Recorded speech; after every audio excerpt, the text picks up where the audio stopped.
أعوذ بالله من الشيطان الرجيم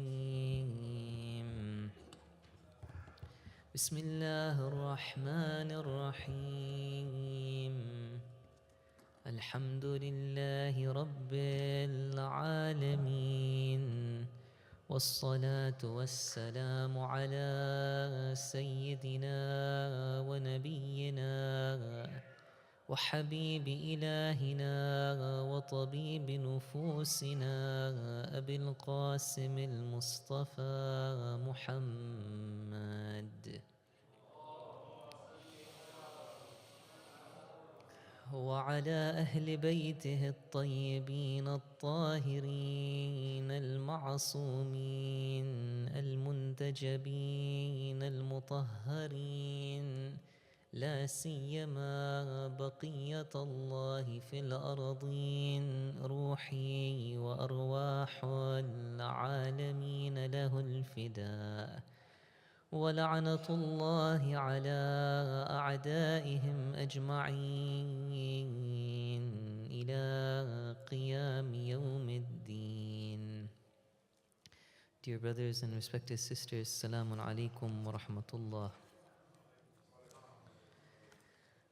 I want to start by please requesting everybody to recite a salawat in the hopes that inshallah we ask Allah to hasten the appearance of our Imam and to cure all of the mu'mineen and mu'minat who are sick, in particular this one sister from this community who is in a critical condition. Please recite a salawat ala Muhammad wa ali Muhammad.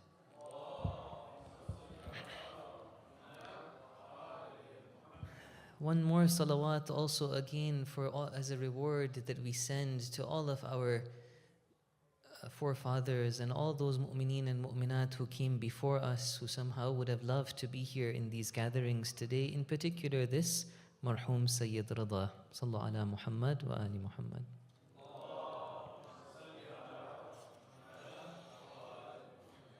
Yesterday one of the mu'mineen approached me and said that, can you tell me a dua, a prayer that we can recite, a supplication we can read so that death is easy for us?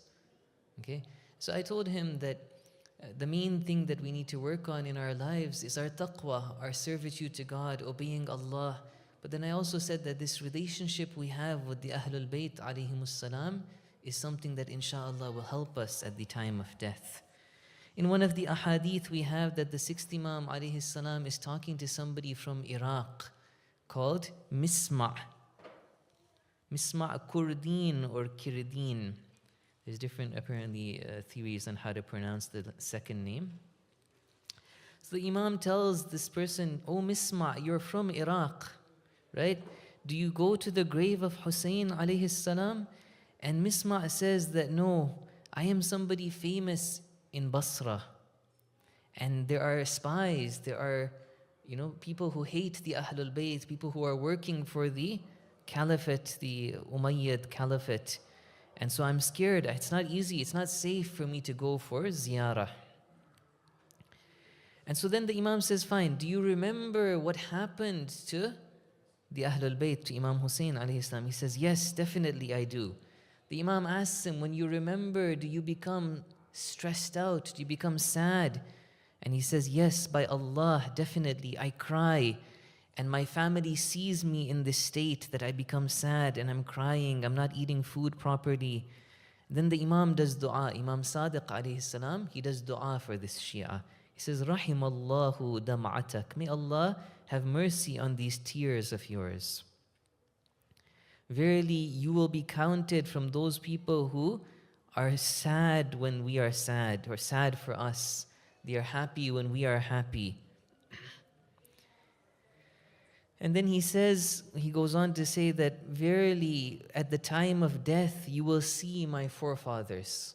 Imam Sadiq alayhi salam is telling the Shia that because of this wilaya you have, because you cry for the Ahlul Bayt, at the time of death, you will see my fathers.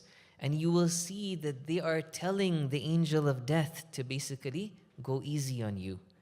And then he says other things. The hadith is lengthy, but one of the things he says is that the angel of death is more gentle for you, for somebody like you, than a mother is to her own child.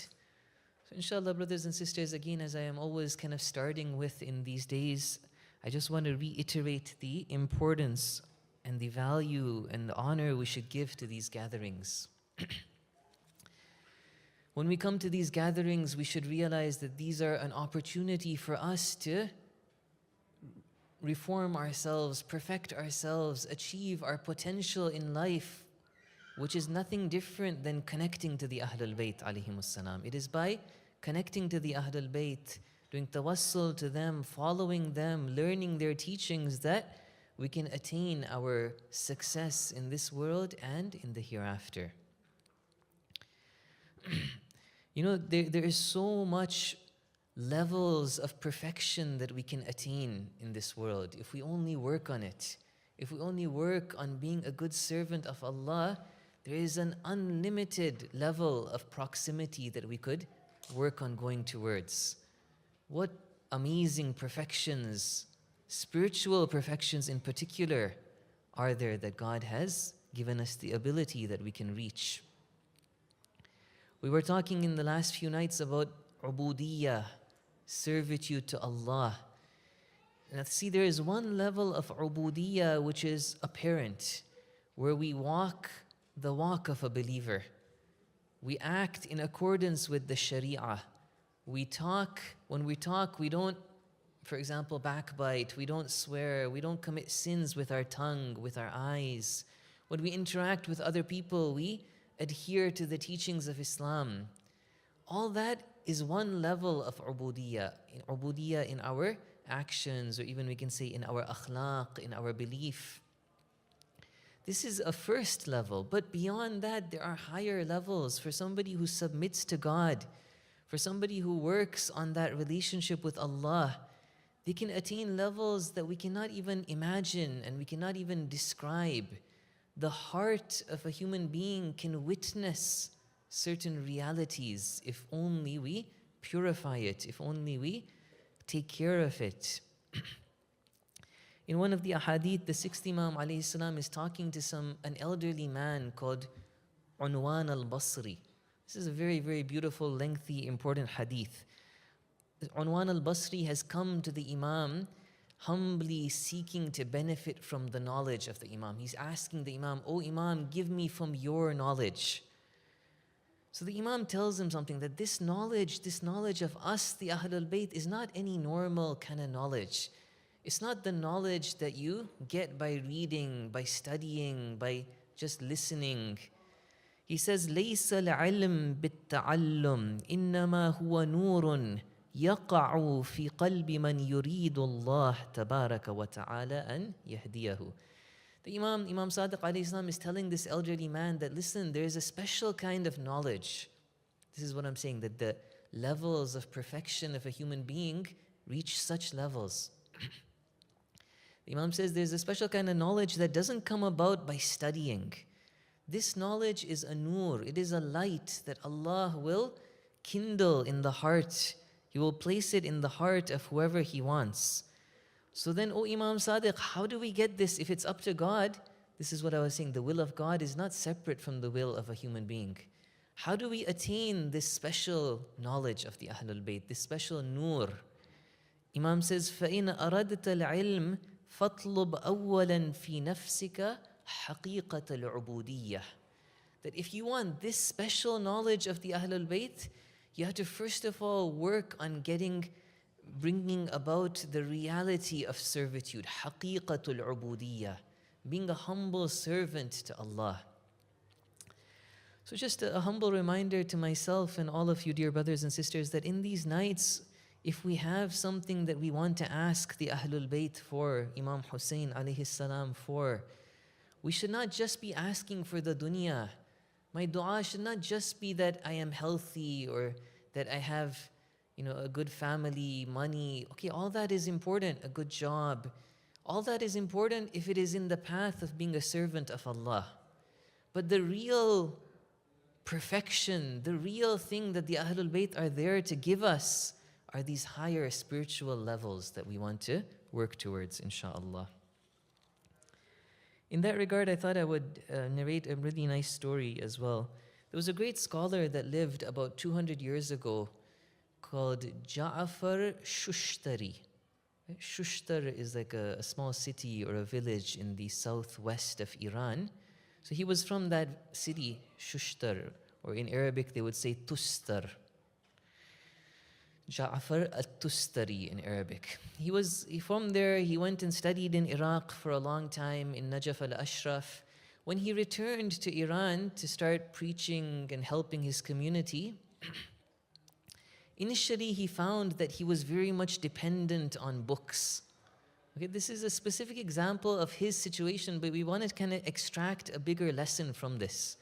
Initially, he kind of, whenever he would go up on the mimbar, whenever he had to preach to his community, this Sheikh Ja'far al-Tustari, or Shushtari, he would just read from the book. He would take a certain book of tafsir or a book of maqtal, and he would be reading from the book.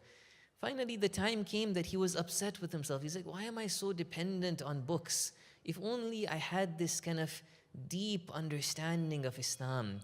If only I had access to the true ma'arif, the true teachings of the Ahlul Bayt, then my preaching, my tabligh would be so much better. So he had that kind of sorrow in his heart. And he went to sleep one day thinking that. And at night he had a dream. He saw himself in the land of Karbala. And it was the camp of Imam Hussein is there. The camp of the enemy is opposite there. There is the tents of the Imam. And so he's there in the plains of Karbala, and he enters the tent of Imam Hussein alayhi salam. He says salam to the Imam. He comes close to the Imam comes close to him, and then the Imam tells Habib. So in his dream, Imam Hussein alayhi salam tells Habib ibn Mudahir that this person has come, he is our guest, but we don't have any water. But we do have some flour and some oil. Okay, so go, Habib, go and make something for him. And basically Habib bakes something, cooks something, and gives some food to this Ja'far Shushtari, and he eats that food. And when he wakes up, from then onwards there is a whole change in his ability, all of a sudden he doesn't need to study that much anymore. Right away, very easily, he has a deep understanding of religion. And when he would get up on the mimbar and do tabligh, it would be very, very effective. People would be moved, people would be broken, their hearts would be broken when they would listen to him. He was such an effective muballigh of Islam. So this is a lesson for us that the true perfection, the true goals that we have in our life should be these kind of spiritual goals. And the people who can give them to us are none other than the Ahlul Bayt. So when we gather in these gatherings, we want to ask that from the Ahlul Bayt, inshallah. Sallu ala Muhammad wa ali Muhammad.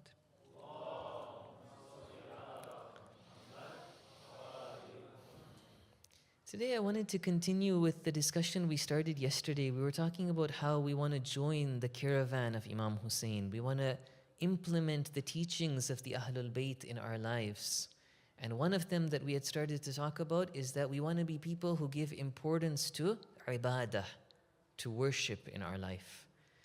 So I talked a little bit about istighfar yesterday and the importance of seeking forgiveness from God. Today I wanted to move on to dua, the importance of dua, and then in a very brief manner, I wanted to just touch on one of the attacks that is being made today on Shiaism. And that is that our ahadith, our du'as are all fabricated. Okay, so inshallah we'll talk a little bit about that. But first of all, the importance of dua. As I said yesterday, this explicit kind of aspect of worshipping God, that time we put aside in our life to connect to Allah, to talk to Allah, when we sit on the prayer mat and supplicate to Him, pray to Him, this is something that we all need in our lives. We should never let anybody tell us that, no, work for the sake of God, study for the sake of God, and that is all you need for your spirituality. You don't need to do any namaz-e-shab or any extra du'as or anything like that. No, that is I mentioned this, that is very bad advice. It's true, whatever we do should be for the sake of God, that's correct. But nonetheless, we need a certain time in our day, if not a certain time in our week, or rather I should say a certain time in our week, if not a certain time in our day, to explicitly and with attention talk to Allah, to recite dua, to do tawassul to the Ahlul Bayt, to recite Quran. This is something that inshallah can somehow detach us from our worldly attachments. When we live our life, naturally we become attached to this world.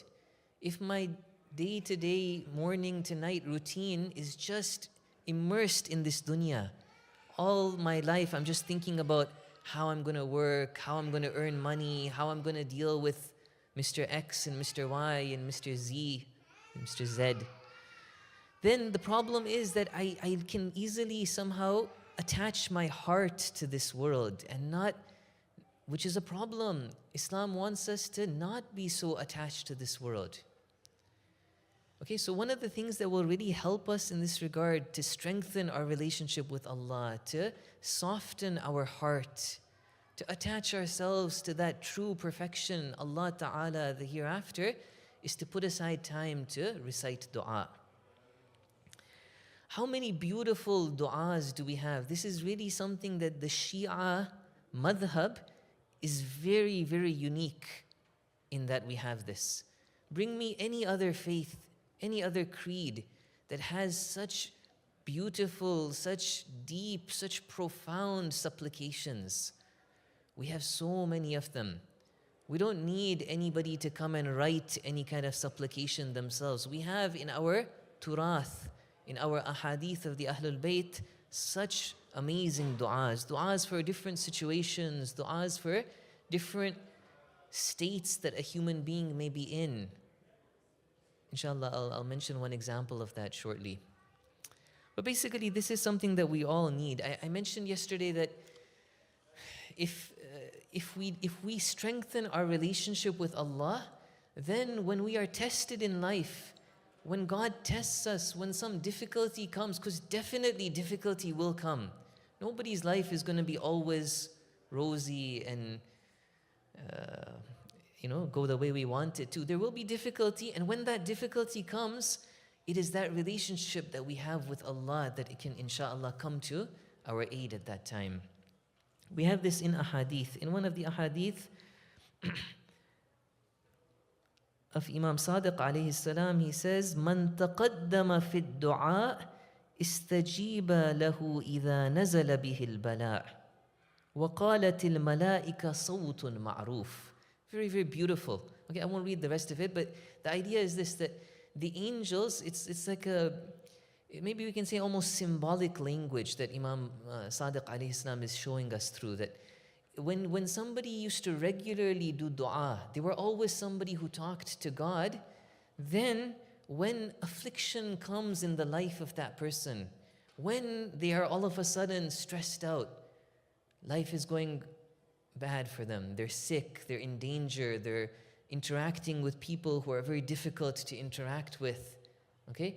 At that time when they do dua, the angels say that, oh, this is the voice, this is a voice that is familiar to us. And the voice of that person as he does dua is not blocked, it goes up to the heavens.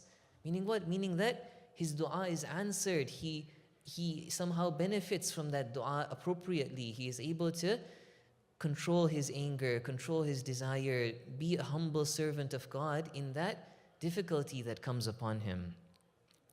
But if somebody never used to do dua, they were not somebody who talked to God regularly, and now that difficulty has come in their life, they want to do dua. In that case, the angels say that no, this is a voice that we don't know. And basically that person's dua is not going to be answered. So this is the kind of importance of dua should not be underestimated. We all need this relationship with God in our life, and inshallah we can try to work on that. Maybe I'll talk a little bit more about it in tomorrow's lecture.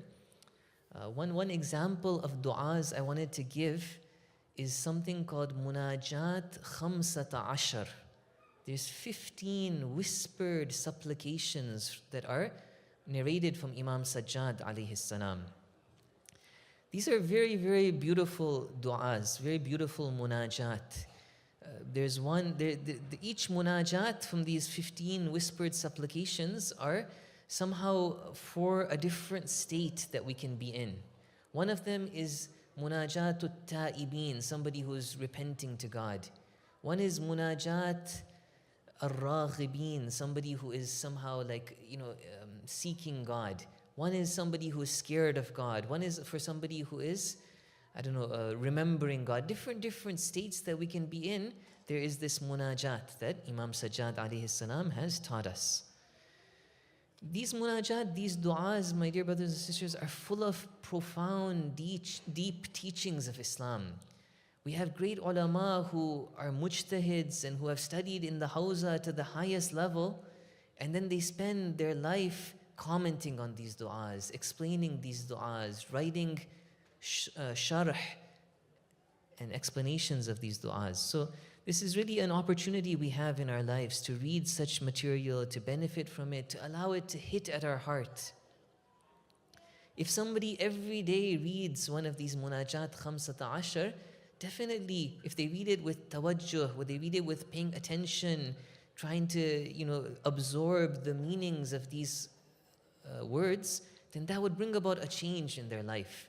That would somehow soften their heart and change their heart, inshaAllah. So the last point I want to make today before we move to the musibah is that sometimes people nowadays, even unfortunately people who may have studied in the hawza, the Islamic seminary, they are somehow casting doubt on a lot of our beliefs, and even sometimes as a result of casting doubt on our ahadith, they are eventually even casting doubt on our beliefs. Beliefs to do with imamah, for example, to do with the maqamat of the Ahlul Bayt. Today we have people, unfortunately people in university and even people from the hawza who want to say that, who are saying that, oh, most of our Shia ahadith are fabricated. Okay, they have a lot of kind of different discussions that they will raise, and they will say, oh look, if you go to the criteria of how the chain of narrators is for this hadith, a lot of the chains of narrators have people who are not trustworthy individuals. Or for example, in the case of, for example, these munajat khamsata ashar, we don't even have any chain of narrators for them. We just have a book that was written hundreds and hundreds of years after the Imams, where the author of that book of hadith says that there are these du'as that are attributed to Imam Sajjad, and here they are. So I wanted to comment on this very briefly. This is a lengthy discussion. If anybody is actually interested and has the kind of academic interest to go and look into this more, they can come contact me and I can share even other resources with you. But suffice it to kind of just give you the conclusion right now that this is a very, very incorrect understanding of reality. Okay, such people who say this have learned something of the hawza studies, but they have not considered a lot of other things. Okay, for example, they learned the subject of chain of narrators, rijal, ilmur rijal. They learned this subject of how to authenticate a hadith based on the narrators. And they think that that is the only way to understand Islam. No, that's not the case. Okay, the Shia community, let me tell you one point that is extremely important that if we had time we could talk about in more detail. The Shia community from the time of the Imams, alayhimus salam, the Shia community gave a lot of importance to writing the ahadith down. As opposed to the larger Muslim community, where for about 100 years there was a ban on writing the ahadith of the Holy Prophet sallallahu alayhi wa alihi wa sallam.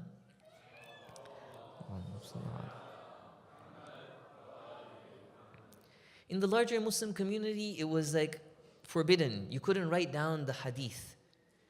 To add to that, there was a political incentive for Muawiyah and for the Banu al-Abbas to make up a hadith.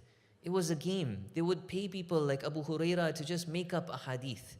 This is something that the Muslim community, like Sunni, Shia alike, everybody accepts this, that there were hundreds of thousands of fabrications of ahadith of the Holy Prophet. Fabrications that our Sunni brothers had to sift through, and not include in their books of hadith. They say that Bukhari and Muslim and these compilers of hadith, they went through hundreds of thousands of ahadith and they picked out like 5,000, maybe 6,000. From those hundreds of thousands, they only thought 5,000 were authentic.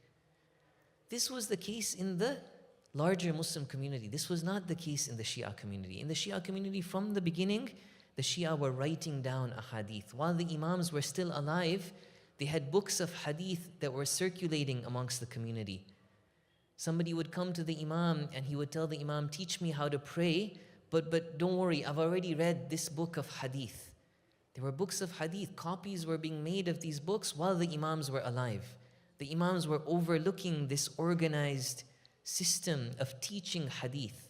A teacher would not give permission to a student that he was allowed to narrate hadith unless he somehow went through a certain process. Like Shia scholars of hadith had to go through a rigorous process where they would go to a teacher, they would somehow double check the contents of the hadith with the teacher, and then they would be given permission that now you are qualified, you have an ijaza of riwayat. So there's a whole kind of complicated history there, and if we look into that history, we'll see that the Shia community's ahadith were much, much more authentic. Now why then are there all these accusations of weak narrators of hadith? This is another discussion that I don't have time to go into, but just one point is that a lot of times people think that a narrator was weak, when in reality he was not a weak narrator of hadith. In those early centuries after the ghaiba started, or even during the lives of the Imams, there was a lot of confusion in the Shia community. There was a group known as the Ghulat. There was a group who were actually like deifying the Imams. They were raising the Imams, worshipping the Imams, abrogating the Sharia. Now, out of fear for this group, that was a true group. They were a small group, but they really did exist. But out of fear of that, a lot of sincere, true Shia were labeled as being a ghali, when they were not really a ghali. There was nothing wrong in their beliefs. There was a lot of accusations being thrown around. There was a lot of confusion in the Shia community that what is the true status of the Imam? Eminent companions of the Imams had disagreements with one another. One of them, there's one famous kind of disagreement and argument that broke out among some of the companions of the Imams. One of them was saying that the Imam alayhi salam owns the entire earth. Everything belongs to the Imam. He can do whatever he wants. The other one said, no, that's not right. People own their own wealth. The Imam just has the khums. The khums belongs to the Imam, and the fay and some other things belong to the Imam. Even that, he has to distribute it the way Allah tells him. Okay, so there was confusion, there was differences, and in that confusion, there was a lot of labeling that this narrator of hadith is not authentic, and this narrator is not authentic. Whereas in reality, like I said, there was a high degree of care and authenticity in the ahadith of the Ahlul Bayt that the Shia narrated. In any case, this was just a quick kind of point that I wanted to make, because nowadays there are a lot of doubts that are being raised with regards to our faith. People use this to then say that, okay, our ahadith are weak, even our beliefs are weak. Whatever we believe in about the Imams is based on these kind of fabrications. And this is totally incorrect. Inshallah, if anybody is interested, we can talk about it outside of the mimbar another time. Sallu ala Muhammad wa ali Muhammad.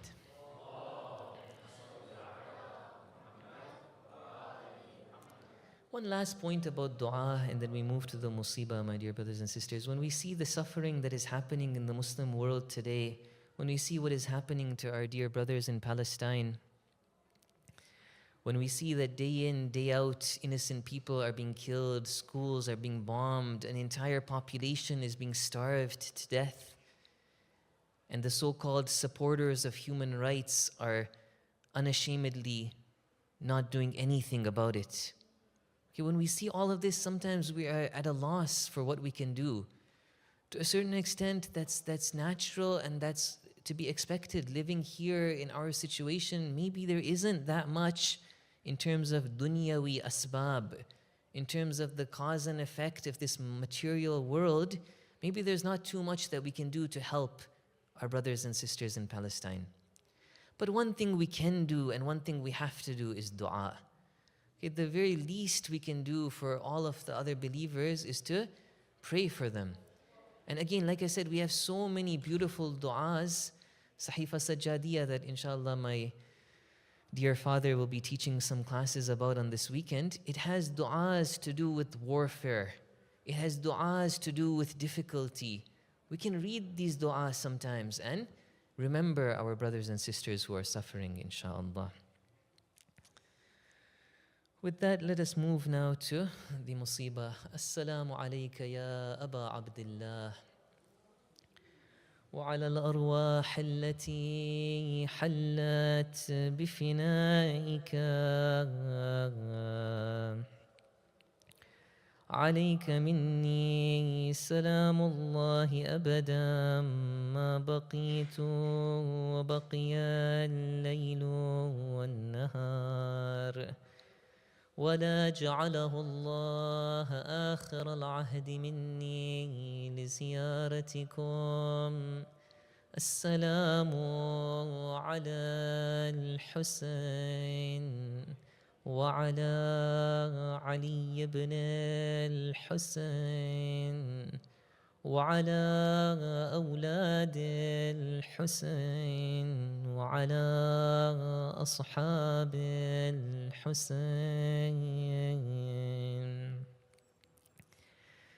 Peace be upon you, O heir of Adam.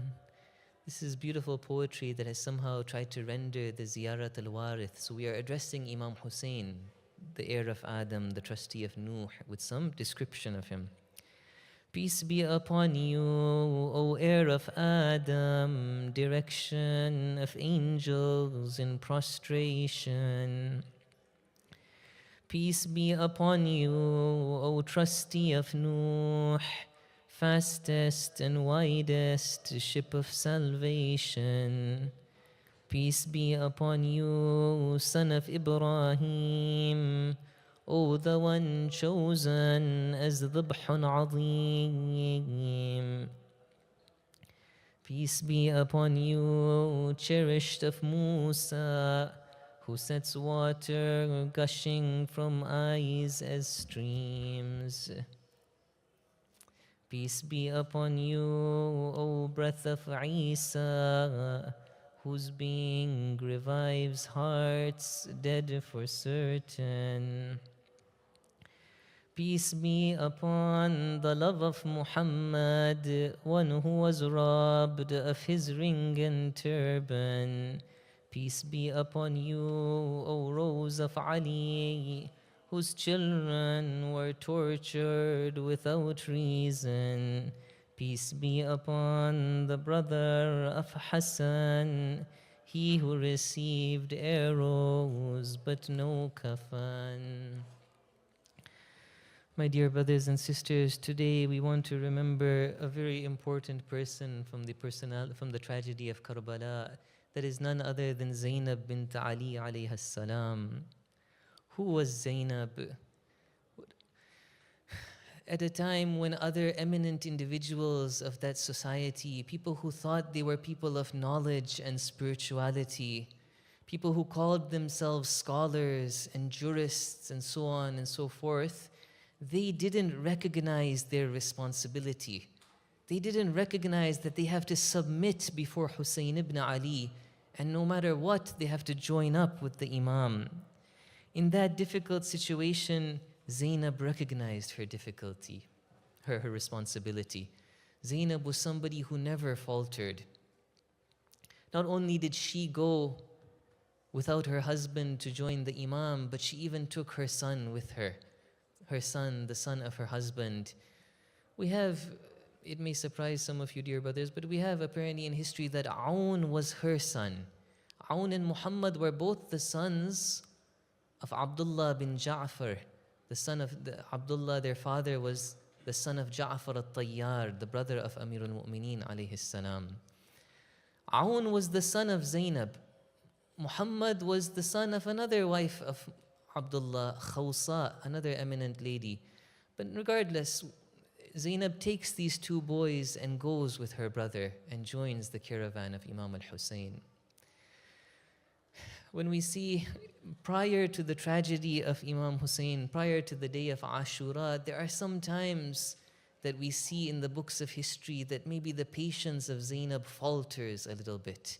She always knows what she has to do, but at the end of the day, imagine how difficult it is for her. She is somebody who has grown up in that important family, the Ahlul Bayt. They have gone with her brother Hussein alayhi salam. She has gone through so many difficulties.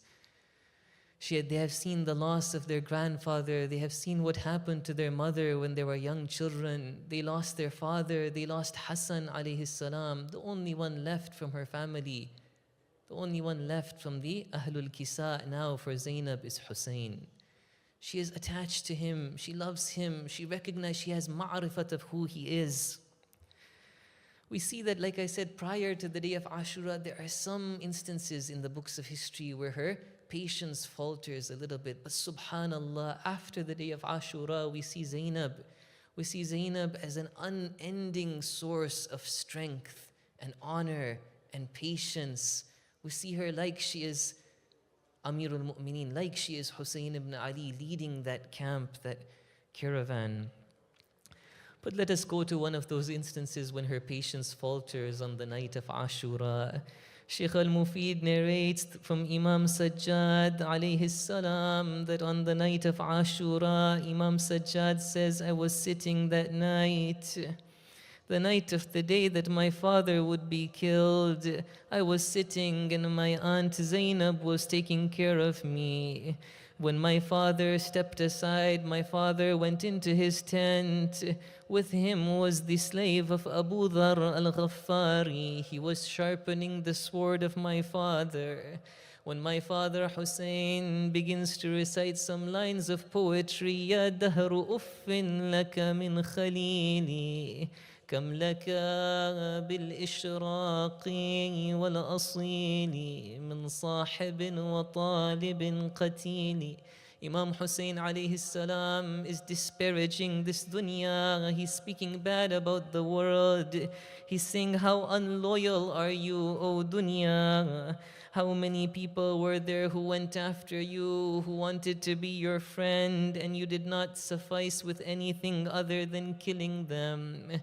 Imam Sajjad alayhi salam, he hears Imam Hussein repeat this poetry and he knows what Imam's intention is. He chokes back his tears, he holds back his tears, and he knows that Imam Hussein is foretelling what is going to happen tomorrow. But Imam Sajjad says, I stopped myself from crying, but there was somebody else who was listening who could not hold back her tears. Zainab salamullahi alayha could not control herself. She jumps up and she goes to her brother crying. وثكلى ليت الموت أعدمني الحياة. She says, oh, I wish I had died before I saw this scene. Oh Hussein, today it is as if my mother Fatima has died. It is as if my father Ali has died. It is as if my brother Hassan has died. يا خليفة الماضي وثمال الباقي. Oh Hussein, you're the only one left. You're the only one left for me. With you going, it is as if everybody has now gone. Imam Hussein alayhi salam also cries. This was the love he had for his sister. He cries when he sees her and he tells her, لا يذهبن حلمك الشيطان لو ترك القطا ليلا لناما. He says that, oh Zainab, don't let shaitan take your patience away. Let us now go to the day of Ashura. The time came that the sons of Zainab go out into the battlefield. First Aun goes out They are young boys, but they are from the family of the Ahlul Bayt. إن تنكروني فأنا ابن جعفر شهيد صدق في الجنان أزهر. Aoun goes out into the battlefield introducing himself to the enemy of Yazid. He says, if you don't know who I am the son of Ja'far. I am the son of that martyr who is flying in paradise. Aoun kills 3 of the horsemen and 18 of the men who are walking from the army of Yazid. But the time comes that somebody comes and kills him. After Aoun goes Muhammad into the battlefield. أشكو إلى الله من العدوان فعال قوم في الردى عمياني. Muhammad goes and he complains. In his poetry, he is complaining that he's saying that I complain to Allah about you people who are blind in your destruction. You have changed the teachings of the Quran. Muhammad also fights. He kills 10 of the enemy soldiers, but the time comes that somebody goes and kills him. My dear brothers and sisters, nowhere will you see that Zainab came out when her sons were killed. Nowhere will you see that Zainab is crying for her sons. But sometime earlier, the son of her brother, this was her loyalty to Hussein. This was the loyalty to her Imam. Sometime earlier, when Ali al-Akbar fell onto the ground, Zainab came out crying, وأخيا وابن أخيا. ألا لعنة الله على القوم الظالمين وسيعلم الذين ظلموا أي منقلب ينقلبون. صلى على محمد وآل محمد.